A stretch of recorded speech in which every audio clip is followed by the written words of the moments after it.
नमस्कार। Bright senior secondary school Malwa शिक्षक की ऑनलाइन कक्षाओं में आप सभी का स्वागत है। हिंदी विषय की इस कक्षा में आज का प्रकरण है अपना कारक। कारक किसे कहते हैं? कारक का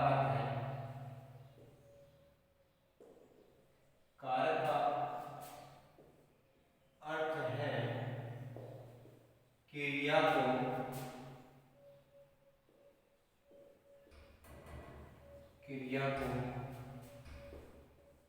संपन्न करने वाला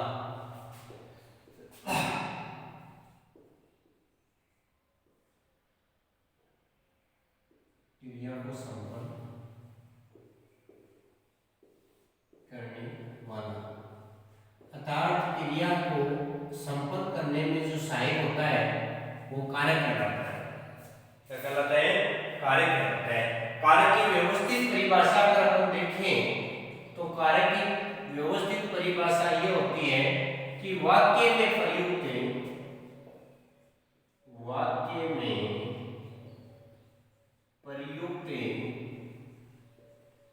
शब्दों को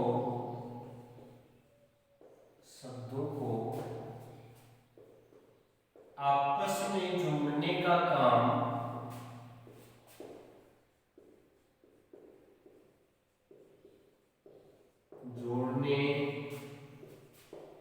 संबंध स्थापित करने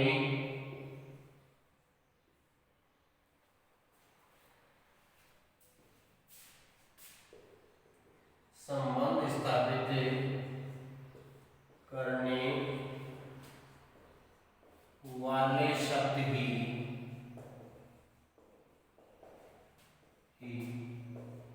कारक कहलाते हैं।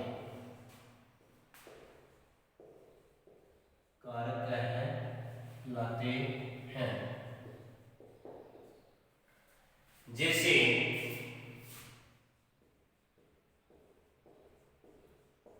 राम ने रावण को बाण से मारा। यहां पर पूरा का पूरा जो वाक्य है वो कारक से जुड़ा हुआ है। कारक के जो चिन्ह होते हैं इन्हें विभक्ति चिन्ह के नाम से भी जाना जाता है, इन्हें कारक चिन्ह के नाम से भी जाना जाता है और इन्हें प्रश्न के नाम से भी जाना जाता है। इन्होंने पूरे वाक्य के जो संज्ञा सर्वनाम शब्द हैं उनको आपस में जोड़ने का काम किया है। अर्थात वाक्य में प्रयुक्त शब्दों को आपस में जोड़ने, संबंध स्थापित करने वाले शब्द ही कारक कहलाते हैं। और कारक का अर्थ है क्रिया को संपन्न करने वाला। बात करते हैं राम ने रावण को मारा। तो यहाँ पर राम ने, किसने? राम ने। तो यहाँ पर ये कारक है और इस कारक ने का प्रयोग हुआ है। फिर वह रावण को, तो रावण को जोड़ने का काम किया गया है। वरना अगर कारक चिन्ह नहीं होता तो राम रावण बाण मारा कोई मतलब नहीं निकला, वाक्य कंप्लीट नहीं होता। फिर आगे बाण से मारा। किससे मारा? बाण से मारा। बात करते हैं कारकों की। तो यहाँ पर तीन कारक उपस्थित है ने, को, से। यहाँ ने कर्ता कारक है, ने का है कर्ता कारक। तो अपन बात करें कि कर्ता की, रावण को किसने मारा? राम ने मारा। बात आ गई रावण को, राम ने किसको मारा? रावण को मारा। क्या है? कर्म कारक। फिर बात आती है राम ने रावण को किससे मारा? बाण से मारा। किससे मारा? बाण से। तो बाण है करण कारक, साधन के रूप में। क्या है? करण कारक। तो यहाँ पर तीन कारकों का एक साथ प्रयोग किया है और एक साथ प्रयोग करने से अच्छे ढंग से आपको समझ में आया होगा। वाक्य में प्रयुक्त शब्दों को आपस में जोड़ने और संबंध स्थापित करने का काम कौन करता है? कारक करता है। बात करते हैं हिंदी में कारकों की। हिंदी भाषा में 8 कारक होते हैं। हिंदी भाषा में 8 कारक होते हैं। कितने कारक होते हैं? 8 कारक होते हैं। और उन कारकों के जो चिन्ह होते हैं उन्हें विभक्ति चिन्ह के नाम से जाना जाता है। बात करते हैं 8 कारकों कर्ता कारक, कर्ता कारक। दूसरा है कर्म कारक, कर्म कारक। तीसरा है करण कारक, करण कारक। चौथा है संप्रदान कारक, संप्रदान कारक। पांचवा है अपादान कारक, अपादान कारक। छठवा है संबंध कारक, संबंधी कारक। सातवां है अधिकरण कारक, अधिकरण कारक। आठवां है संबोधन कारक, संबोधन कारक। इस प्रकार से हिंदी भाषा में कुल 8 कारक होते हैं। यथा आपको नाम भी याद हो गए होंगे, एक बार दोबारा देख सकते हैं। अच्छे ढंग से आपको नाम याद होने चाहिए। नाम याद होने के बाद में अपन पढ़ेंगे इनके कारक चिन्ह, कौन से कारक का कौन सा चिन्ह होता है।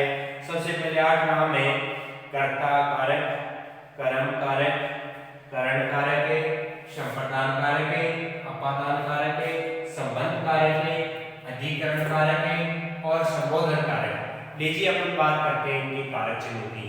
कारक चिन्ह है वो अलग अलग कारकों के अलग अलग है। जैसे अपन बात करें कर्ता कारक, कर्ता कारक क्या है? कर्ता कारक है क्रिया को करने वाला, क्रिया का को संपन्न करने वाला या क्रिया को करने वाला होता है, इसका बोध होता है। इसलिए कर्ता कारक का कारक चिन्ह क्या होता है? ने। क्या होता है? ने। कर्ता ने। बात करें राम ने रावण को मारा, जैसे महेश ने पुस्तक पढ़ी, तो कर्ता ने पुस्तक पढ़ी है या नहीं पढ़ी, तो ने कर्ता कारक है। बात करते हैं कर्म कारक, इससे क्रिया का फल भोगने वाले का बोध होता है, अर्थात क्रिया का जो फल है वो किस पर पड़ रहा है, कर्म पर पड़ रहा है या कर्ता पर पड़ रहा है। आपको सकर्मक और अकर्मक क्रिया में पढ़ने को मिला था कि कर्ता के बाद आता है कर्म कारक। तो कर्म का है क्रिया को भोगने का फल, कर्म को। जैसे रावण को, किसको मारा? रावण को मारा। मोहन को पुस्तक दी गई, पुस्तक किसको दी गई है? मोहन को। बात करते हैं करण कारक की। करण कारक है साधन, जो क्रिया के होने में सहायक साधन का बोध करवाता है। जैसे से के द्वारा, से के द्वारा, से का और के द्वारा का प्रयोग आप कर सकते हैं। जैसे वह बस के द्वारा शहर गया, बस के द्वारा शहर गया, और वह बाइक से या मोटरसाइकिल से बाजार गया। तो यहाँ पर करण कारक है वो साधन के रूप में होता है। फिर आता है संप्रदान, जो क्रिया के उद्देश्य या प्रयोजन का बोध करवाता है। क्रिया का उद्देश्य क्या था, क्रिया का प्रयोजन क्या था।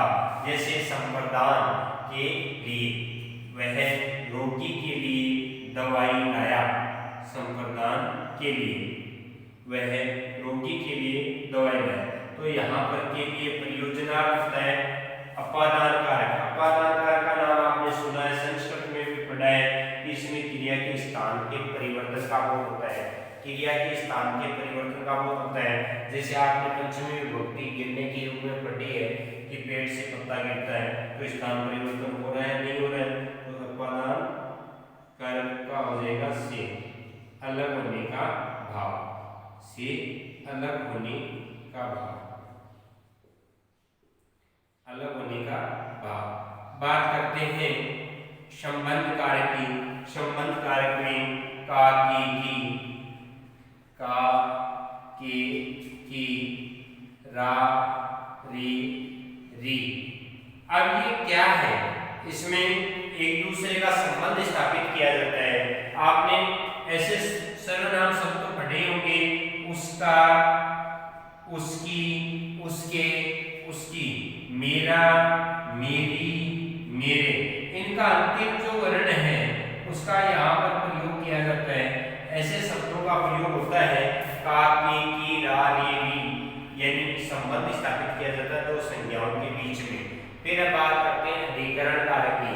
अधिकरण कारक का तात्पर्य इसमें क्रिया के स्थान या समय का बोध होता है। इसमें क्रिया के स्थान या समय का बोध होता है और इस क्रिया के स्थान या समय के बोध में कारक चिन्ह का प्रयोग किया जाता है में, पे, पर, में, पे, पर, में, पे, पर कारक चिन्हों का प्रयोग किया जाता है। उसके बाद में आता है अधिक संबोधन कारक। इसमें किसी संज्ञा को पुकारने का बोध होता है। इसमें किसी संज्ञा को पुकारने का दूर से आवाज दी जाती है। हे, अरे, हे, अरे, आज ऐसे शब्दों का प्रयोग, ऐसे कारक चिन्हों का प्रयोग, ऐसे विभक्ति चिन्हों का प्रयोग इनमें किया जाता है। तो बात करते हैं एक बार दोबारा कारक चिन्हों को मैं रिपीट कर देता हूँ।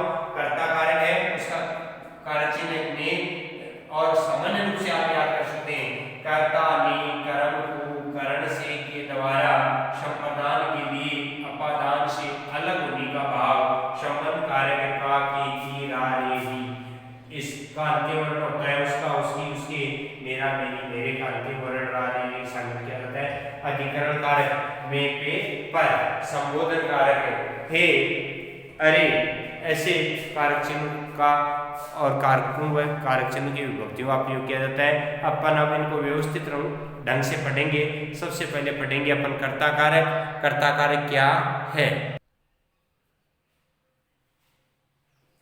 बात करते हैं कर्ता कारक की।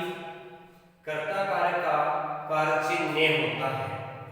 अब पहली शर्त यह है यदि क्रिया सकर्मक हो और उसका भूतकाल में प्रयोग हो रहा हो।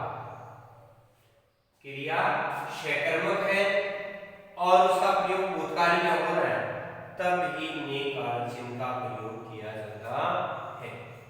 जैसे विक्रांत ने गीत गाया, क्रिया सकर्मक है, गाया क्रिया से हमें पता चल रहा है कि क्रिया किस समय की है, भूतकाल। आगे है सांगा ने अनेक लड़ाइयां लड़ी। बात राणा सांगा की जा रही है। राणा सांगा ने अनेक लड़ाइयां लड़ी थी, भूतकाल की। ने कारक चिन्ह का प्रयोग किया गया है। ने कारक चिन्ह का प्रयोग किया है। महेश ने पुस्तक पढ़ी, महेश ने पुस्तक पढ़ी या कर्ता कारक के लिए प्रयुक्त हो रहा है। कर्ता के बारे में बताया जा रहा है। पुस्तक किसने पढ़ी? महेश ने। गीत किसने गाया? विक्रांत ने। लड़ाइयां किसने लड़ी? सांगा ने। चोर ने पुलिस को खूब दौड़ाया, किसने दौड़ाया? चोर ने। राधा ने नृत्य किया, कारक चिन्ह ने है। और मोहन ने गाड़ी चलाई, लड़कों ने देखा। तो यहाँ ने कारक चिन्ह है। कुछ भूल कर बैठते हैं कि कारक चिन्ह ने होने पर ही कर्ता कारक मानते हैं, लेकिन कई शर्तें ऐसी होती हैं जिनके मुताबिक ने कारक चिन्ह का प्रयोग नहीं होता है। जैसे यदि वाक्य में क्रिया वर्तमान काल या भविष्य काल की है तथा अकर्मक है तो ने कारक चिन्ह का प्रयोग नहीं किया जाएगा। जैसे वह जाएगा, वह जाएगा, यहाँ पर कोई कारक चिन्ह का प्रयोग नहीं हुआ है, फिर भी कर्ता कारक है। फिर भी क्या है? कर्ता कारक है। कौन जाएगा? वह जाएगा। बात आती है आगे, वह पढ़ रहा है, तो यहाँ कौन पढ़ रहा है? वह पढ़ रहा है। कर्ता कारक है। वह रोएगा, तो वह क्या है? यहाँ कर्ता कारक है। बात करते हैं, वह पत्र लिख रहा है, क्रिया सकर्मक है या अकर्मक है? यहाँ पर क्रिया सकर्मक भी है, लेकिन वर्तमान काल की बात है। अगर भूतकाल की होती तो वहां पर ने का प्रयोग हो सकता था। वह पत्र लिख रहा है, सुशीला पढ़ रही है, कर्ता कारक है। कौन है कर्ता? सुशीला। अब आगे की श्रृंखला में अपन पढ़ेंगे कर्म कारक। क्या पढ़ेंगे? कर्म कारक। कर्म कारक। कर्म कारक क्या है? कर्म कारक है। कर्म कारक का कारक चिन्ह, कर्म कारक का कारक चिन्ह को होता है। कर्म कारक का कारक चिन्ह क्या होता है?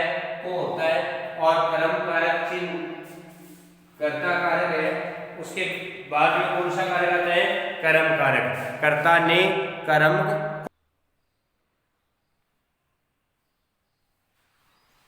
बात करते हैं कर्म कारक की। कर्म कारक का कारक चिन्ह को होता है जब कर्म कारक शब्द सजीव हो तब ही वाक्य में को कारक चिन्ह का प्रयोग होता है, अन्यथा को कारक चिन्ह का प्रयोग नहीं होता। जैसे आपके सामने उदाहरण प्रस्तुत है, राम ने दीपक को तिलक किया। राम ने करता है, दीपक कर्म है, दीपक क्या है? कर्म है, तिलक क्या है? क्रिया है, तिलक किया। तो यहाँ दीपक सजीव है तभी यहाँ पर कारक चिन्ह का प्रयोग हुआ है। उसी प्रकार से अपने पहला उदाहरण पढ़ा था कि राम ने रावण को मारा, तो यहाँ रावण सजीव है तो को कारक चिन्ह का प्रयोग हुआ है। नेहा ने रोहित को पीटा। नेहा ने किसको पीटा? रोहित को पीटा। कर्म क्या है? सजीव है। कर्म सजीव होता है तभी वहां पर को कारक चिन्ह का प्रयोग होता है। श्री कृष्ण ने कंस को मारा। कंस क्या है? सजीव है, कर्म है, और को कारक चिन्ह का प्रयोग किया गया है। हो रहा है नहीं हो रहा है को कारक चिन्ह का प्रयोग? मैं दूध पी रहा है, यहाँ पर बात आती है दूध की, तो दूध क्या है? निर्जीव, और निर्जीव के साथ को कारक चिन्ह का प्रयोग नहीं होता, इसलिए यहाँ कर्म कारक तो है, कर्म कारक तो है, लेकिन कारक चिन्ह का प्रयोग नहीं हुआ है। मोहन खाना खा रहा है। मोहन क्या खा रहा है? खाना खा रहा है। खाना सजीव है या निर्जीव है? निर्जीव, इसलिए यहाँ पर ने कारक चिन्ह का प्रयोग को कारक चिन्ह का प्रयोग नहीं किया गया है। आगे बात करते हैं करण कारक की।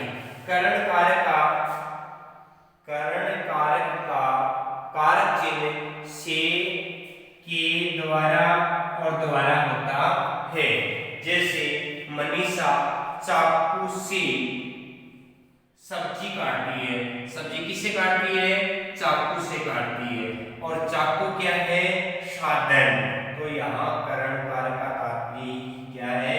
साधन के रूप में प्रयुक्त होना। वह बस से जयपुर गया। वह बस से जयपुर गया। तो यहाँ पर से कारक चिन्ह है, साधन क्या है? बस। वह कलम से पत्र लिखती है। वह कलम से पत्र लिखती है। सबसे सरल यही है, इसमें कारक चिन्ह से का प्रयोग किया जाता है और से कारक चिन्ह का प्रयोग किया जाता है, लेकिन पीछे क्या होता है? साधन होता है। पत्र किससे लिखा जा रहा है? कलम से लिखा जा रहा है। कलम माध्यम है, कलम के माध्यम से ही पत्र लिखा जा रहा है। जैसे अंश खिलौनों से खेलता है। अंश खिलौनों से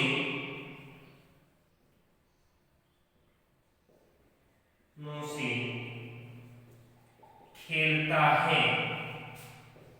अंश किससे खेलता है? खिलौनों से खेलता है। खिलौने क्या है? साधन। कारक चिन्ह क्या है? से। कारक चिन्ह क्या है? से। अगला कारक